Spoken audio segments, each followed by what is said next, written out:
Hi, I am Sarah Duck. I am an intuitive spiritual coach and energy healer, and I've come to you today to talk about a bit about how I found my soul purpose, life purpose, whatever name you want to put towards it.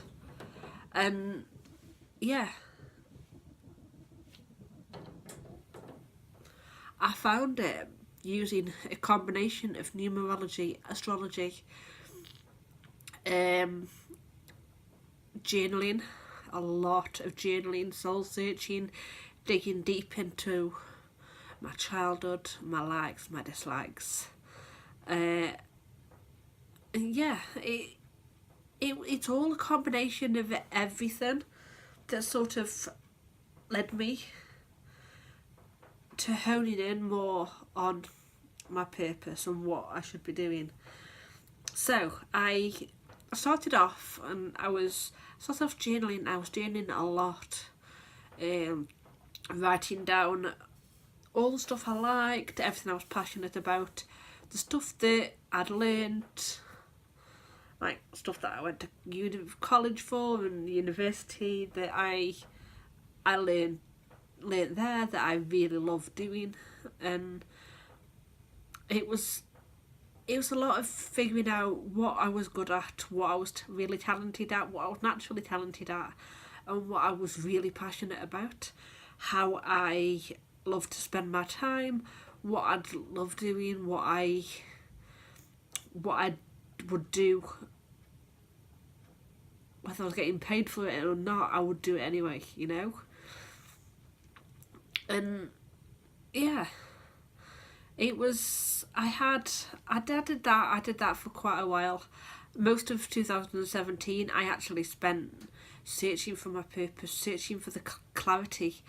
Basically the whole year was based around clarity on who I was, where I was going. And that continued right the way through 2017. I don't know where that's come from. 2018. It was 2018. I was going through that, and I went through all that, and then it's like a whole year of soul searching, basically. And then I got into, it was through that I found the stuff that I love to do.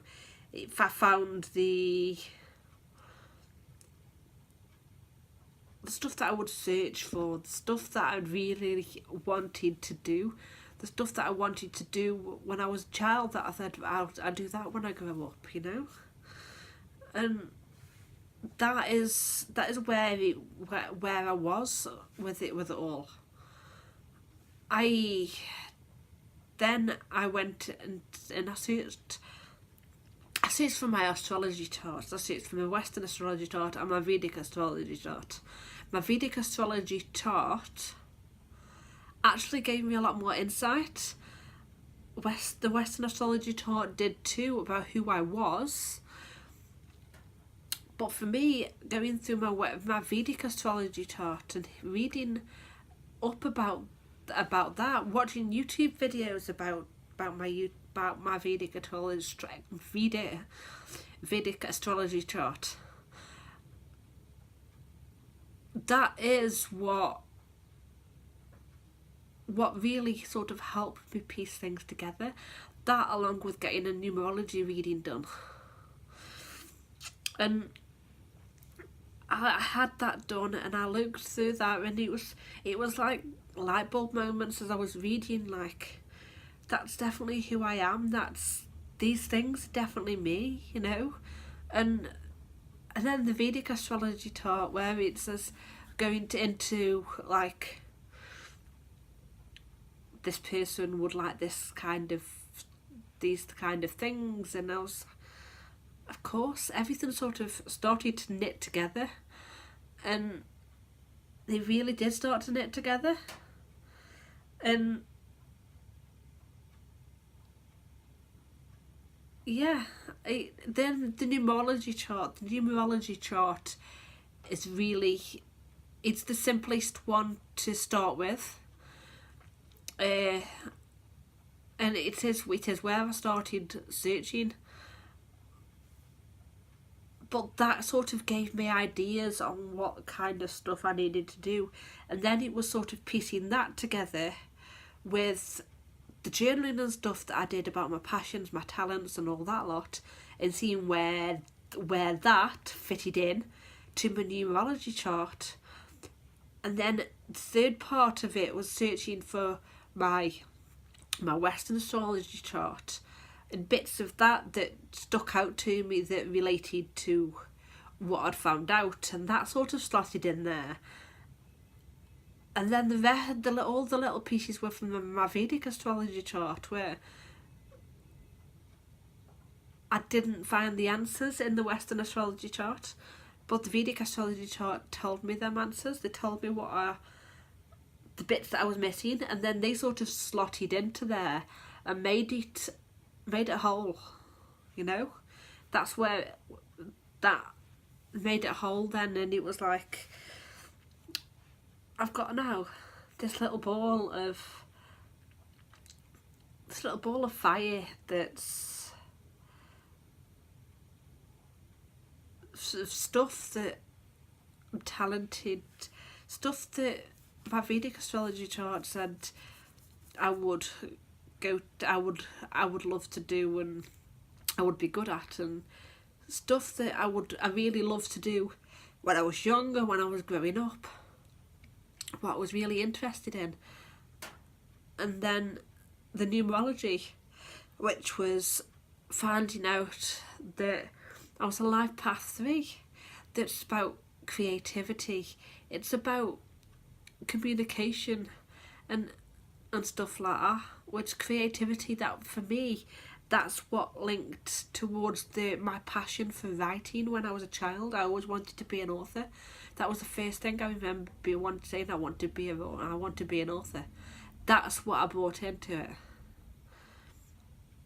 And then my expression number, which was 11, and my numerology, which also brought in the spirituality stuff,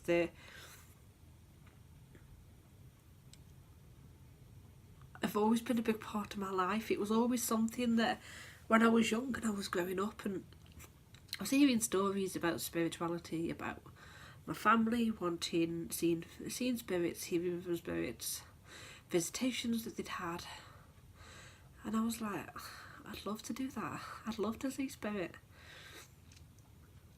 I didn't realise until I really dug into all this that I actually had been seeing spirit when I was a child.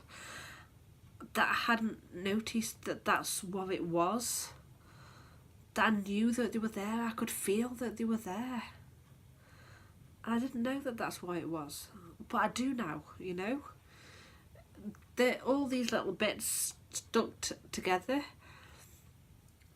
So if you're watching this and thinking, well, how can I do that? I don't want to go out and spend a shitload of money on trying to figure out my purpose. I just want to sort of know what to do to find that information on my own. And I tell you, it's not going to be a quick and easy thing. It may be quick and easy, but I wouldn't expect it to be. Now, I would start off with your numerology chart, the basic 5 numbers, and dig into them. Have a look on Facebook, not Facebook, have a look on YouTube and watch videos about the numerology, your numerology numbers. Once you've figured that out, you can find all that out online by searching what they are, and then go ahead and have a look on YouTube for videos on that number. Like, for instance, if you're life path 3, you have a look on YouTube for life path number 3 and have a look at it, and they will give you hints and stuff about what that means for you, and how, and sort of things then that will help give you light bulb moments, that what you need. And then have a look on astro.com. I think it's astro.com. It gives you, get a free chart done, Western astrology chart, and have a look on YouTube for that. Have a look on what your planets in certain houses mean, and planets in certain signs, and fit it all to fit that into it, and then do the same with your Vedic astrology chart. It's a bit harder to work out and to read and all that lot, but it is possible to just the few things that I've seen on YouTube for fit it in to what you need, and then you will have sort of the basic few things, and then it's just a journaling and writing down what your passions are, what your talents are, what you would do no matter what you've learned, the stuff that you've learned throughout your life, and how do they link together? How can bits like that link together? Is there things in each list that keeps this? Is there things that keep coming up? Does astrology keep coming up, and does the stars or space or wherever, does they keep coming up throughout all the lists? And if they do, that could be something to look into. And then once you've got your bits and bobs to figure out of all those things, read up on it, read up on the subjects, have a look around, read up on it, start to take in some knowledge on that. And then if that feels good and you can't wait to research anymore, and then you end up with some information with, like, I can't wait to research that, I need to go back and do that, and I need to look on this for that, and I can't wait to get up in the morning because I've got to look for that, and I'm staying up late at night because I need to research that first. Then you found your passion. Then you found what you found your purpose for now, what you can follow, and then your intuition will come. You'll start to feel what you need to do next and how you need to build that, and whether that is business related or going out and getting a career or not. It doesn't matter. That you found sort of that thing that fires you up, that gives you joy and passion, and then go for it. So thank you for watching. I hope you have the most amazing day. Bye.